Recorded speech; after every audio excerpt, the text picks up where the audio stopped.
Welcome back. Fiscal Crunch Time 2016, 22nd of October 2016. Sorry again for the repetitiousness. Let's start with the European marketplace, and I'm going to take you to the other side of the pond, to the United States. Most importantly, we got to understand that the European banks are in a very poor financial condition. They'll need more capital, but in theory, the European Central Bank, ECB, and other central banks can essentially provide liquidity to the established banks and to the other governments if they like. But who's calling the shots if they do that? They're giving liquidity to governments as well as banks. Basically, they stand in line to be able to bail out the banks. So if the ECB is bailing out the banks, who's really running the thing? They may have bail-ins here and there with some bondholders, like if you recall, go back about 10, 15 podcasts, cocoa bonds. You're going to have people like cocoa bonds in place. But the cocoa bonds are very, very, very, very, very risky ventures. If you got cocoa bonds outstanding, you got people who get hurt to some extent because those are promises to pay, not necessarily anything tangible changing hands. Basically, the government can essentially buy shares in Germany, so to speak, of Commerzbank or Deutsche Bank and recapitalize those banks. But who's going to save the savior, so to speak? As a result of that, the government would then be an owner of, let's say, 50% of the bank or 30% or what have you. This is all possibilities, but the reality is we just do not know. Now we fast forward to the United States side of things, and the numbers came out this week, end of this week.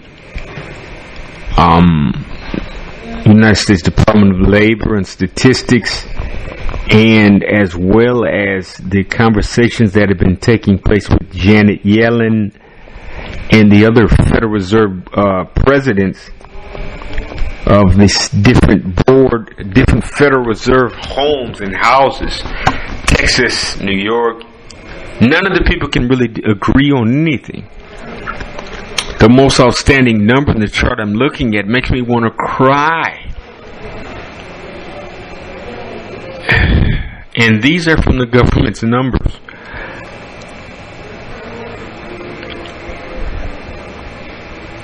Only a 0.3% cost of living increases to be given by the Social Security Administration.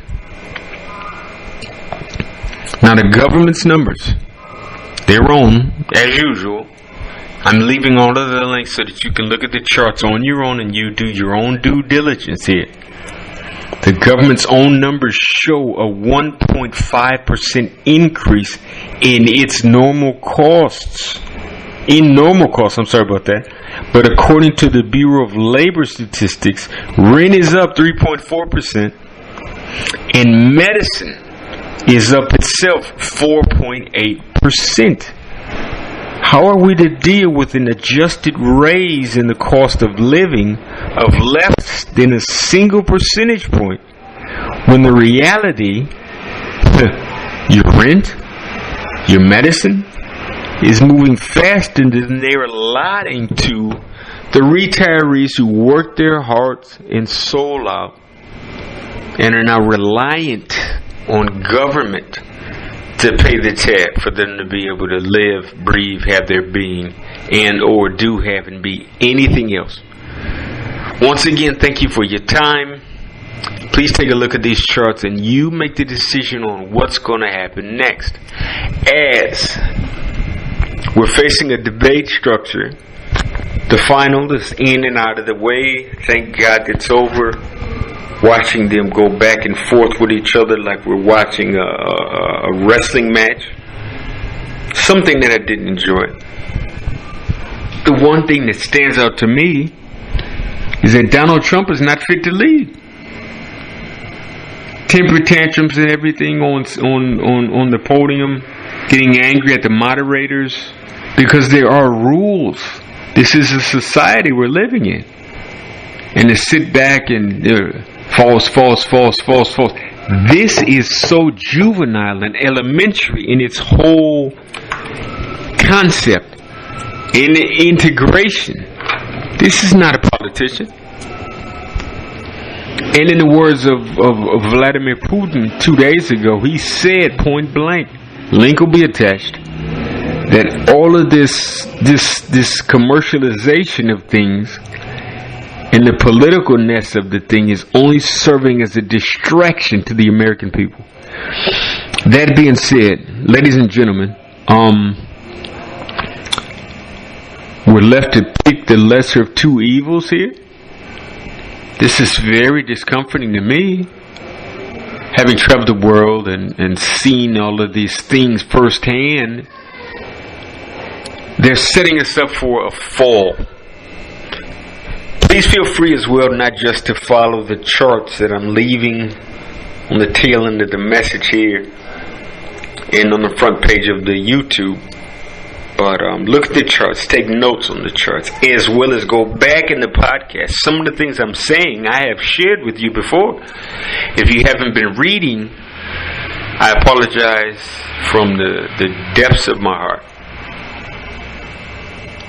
that you are ready to amp up and get on board to train before